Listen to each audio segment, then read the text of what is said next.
In the Fallout series, the game's backstory diverges from our real history early in the Cold War. The thing driving all the technology that appears there is this dangerously cozy relationship between the military and defense contractors. This is better known as the military-industrial complex, a term coined by leaving President Dwight Eisenhower in his farewell speech in January 1961. By gaining influence in Congress, the defense industry was, in both the real and Fallout worlds, able to manipulate military policies in its favour, something Eisenhower was eager to prevent. It's hard not to wonder whether Eisenhower's words ring true even more in the world of Fallout than in our own.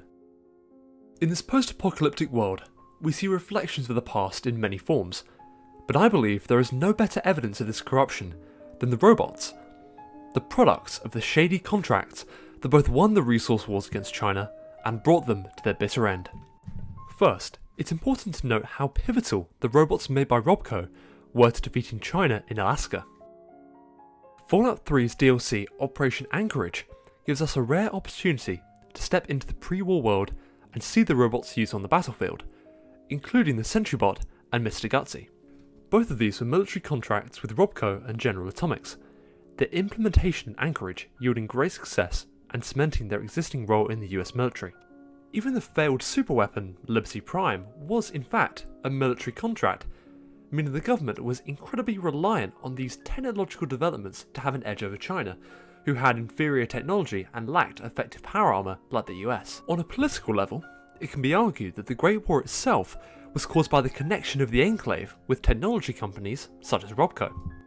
The Enclave was a shadow government group made up of the most extreme anti-communists and supporters of the war, who affected congressional policies to provoke a nuclear attack.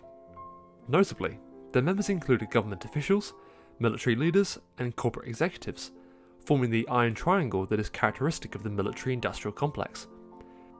For them, the Great War was a hard reset from which a new capitalist nation could be born from the small groups of elites living in isolation. In the White Springs bunker in Fallout 76, we see robots persevering and continuing their programming under Modus, decades after the deaths of their masters. This suggests that the Enclave's support of Robco was one of several decisive investments that would have paid off in the long run if it wasn't for their radical and unsustainable beliefs. The elitist and even genocidal nature of the Enclave post-war suggests that by the time the Battle of Anchorage had been won in early 2077, the fate of the world was sealed, as it proved the effectiveness of the technologies they would use to rebuild America in their image. On a social level, we see the rapid ascent of robots from the early days in the 2040s as crudely designed domestic servants, up to the 2060s, where the sheer amount of automation had led to nationwide riots. The ulterior motive of the Enclave in nuclear war was made clear through the creation of Watoga in West Virginia, the City of the Future, which was entirely automated by Robco and General Atomics robots. A symptom of the greater issues, the future Watoga envisioned was devastating for the working class and only beneficial for the elites, a society that could only function with a reduced population.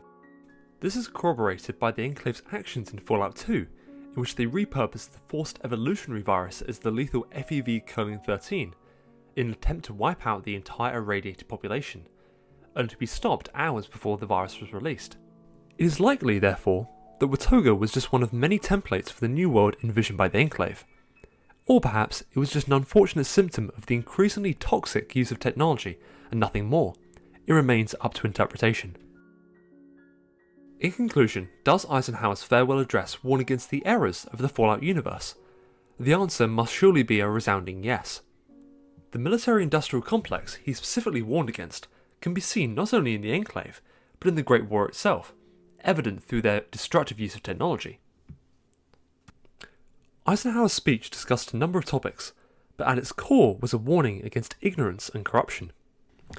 A warning that, evidently, those in the Fallout universe didn't listen to, with disastrous consequences. In the councils of government, we must guard against the acquisition of unwarranted influence, whether sought or unsought, by the military-industrial complex.